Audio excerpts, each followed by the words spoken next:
اعوذ باللہ من الشیطان الرجیم، بسم اللہ الرحمن الرحیم۔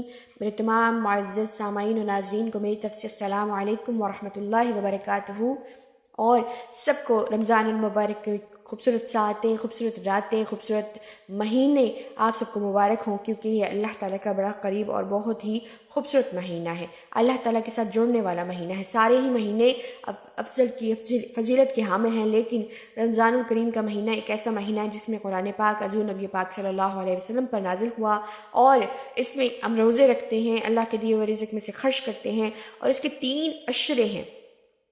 3 اشرے کیا ہیں؟ پہلا اشرہ جو ہے وہ رحمت کا ہے، دوسرا اشرہ جو ہے وہ مغفرت کا ہے، تیسرا اشرہ جو ہے وہ جہنم سے آزادی کا ہے۔ تو اس کی دعائیں بھی کچھ آپ سے میں ڈیٹیل میں کر دوں۔ پہلا اشرہ جو ہے وہ رحمت ہے، اس کی دعا ہے رب اغفر وارحم وانت خیر الراحمین، رب اغفر وارحم وانت خیر الراحمین، اے میرے رب مجھے بخش دے، مجھ پر رحم فرما، تو سب سے بہتر رحم فرمانے والا ہے۔ پہلے اشرے کی یہ دعا ہو گئی۔ دوسرے اشرے کی دعا ہے وہ مغفرت کا اشرہ ہے۔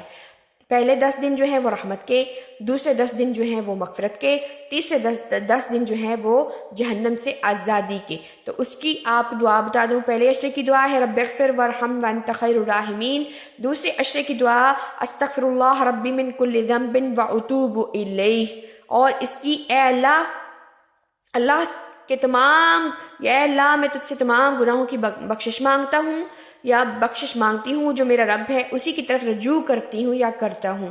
دوسرے اشرے کی یہ دعا ہے۔ اور تیسرے اشرے کی دعا اللہم انک عفو تحب العفو فاعف عنا، اللہم انک عفو تحب العفو فاعف عنا، اے اللہ بے شک تو معاف کرنے والا ہے، معاف کرنے کو پسند کرتا ہے، ہمیں معاف فرما دے۔ اللہم اجرنی من النار، اے اللہ مجھے جہنم کی آگ سے بچا، اللہم اجرنا من النار، اللہم اجرنا من النار، اے اللہ مجھے جہنم کی آگ سے بچا۔ پہلا اشرہ رحمت کا، دوسرا مغفرت کا، تیسرا جہنم سے نجات کا۔ تو جتنا بھی ہو سکے آپ ان تمام دعاؤں کو یاد کر لیں، دوسروں کو بھی فارورڈ کریں، اور جتنا ہو سکتا ہے روزے رکھیں اور عبادتوں میں مشغول رہیں، اور انشاءاللہ اللہ تعالی ہم سب سے راضی رہے گا۔ کوشش کریں کہ اللہ کی دیے ہوئے رزق میں سے ہمسایوں کو، قرابت داروں کو، اور یتیموں کو، مسکینوں کو، سب کو بھی افطاری کروائیں، سب کو کچھ نہ کچھ اپنے اللہ تعالیٰ کے دیے ہوئے رزق میں سے آپ آگے کسی کو دیں۔ اللہ آپ کے روزے قبول کرے، اللہ آپ کی ساعتیں، آپ کی نمازیں، آپ کے روزے، آپ کی عبادتیں، آپ کی خشوع و خضوع میں کیا ہوا جو بھی کام اللہ اپنی بارگاہ اقدس میں قبول و منظور فرمائے۔